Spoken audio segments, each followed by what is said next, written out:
नमस्कार, विंध्या टाइम्स में आप सभी का स्वागत है। मध्य प्रदेश सरकार को ऐसा क्यों लगता है कि बार बार व्यावसायिक शिक्षा मंडल का नाम बदल देने से उसकी खामियां उजागर नहीं होंगी या इस पर लगे आरोप अब खत्म हो जाएंगे?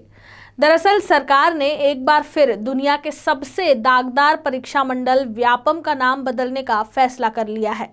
सैकड़ों इंसानों के सीरियल किलर के रूप में कुख्यात व्यापम को अब कर्मचारी चयन बोर्ड के नाम से जाना जाएगा। वहीं यह फैसला तब लिया गया है जब एक दिन पहले ही पीएमटी 2013 में हुई गड़बड़ी के मामले में 160 आरोपियों के खिलाफ सीबीआई ने चार्जशीट दायर की है। देखिए ये रिपोर्ट। मध्य प्रदेश सरकार ने एक बार फिर व्यावसायिक परीक्षा मंडल यानी व्यापम का नाम बदल दिया है। हाल ही में हुई कैबिनेट की बैठक में इसका नाम कर्मचारी चयन बोर्ड करने पर मुहर लगा दी गई। इसका नाम बदलने की बड़ी वजह व्यापम घोटाला माना जा रहा है, जिसके सामने आने के बाद 9 साल बाद भी शिवराज सरकार इससे पीछा नहीं छुड़ा सकी है। बता दें कि यह पहली बार नहीं है जब व्यापम का नाम बदला गया।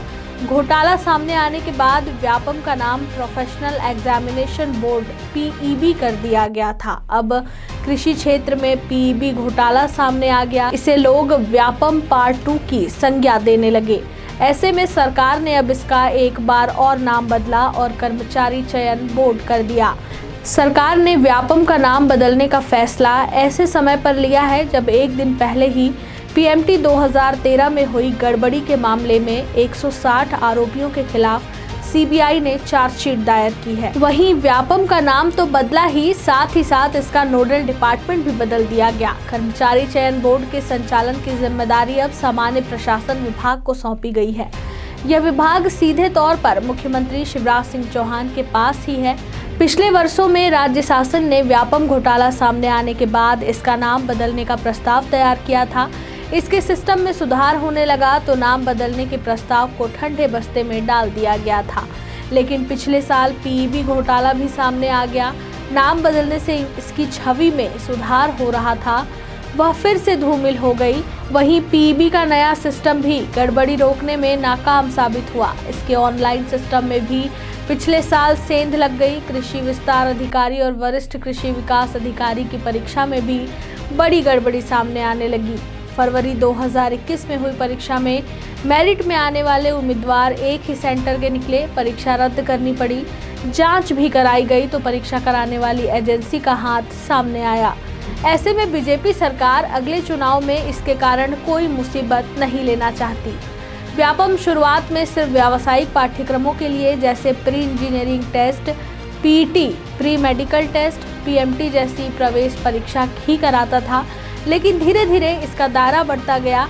व्यापम का प्रवेश परीक्षाओं के अलावा राज्य सरकार द्वारा विभिन्न विभागों के कर्मचारियों के चयन की जिम्मेदारी भी दी जाने लगी। यह प्रवेश परीक्षा के साथ भर्ती परीक्षाएं भी कराने लगा। अब व्यापम का स्वरूप बदल गया है।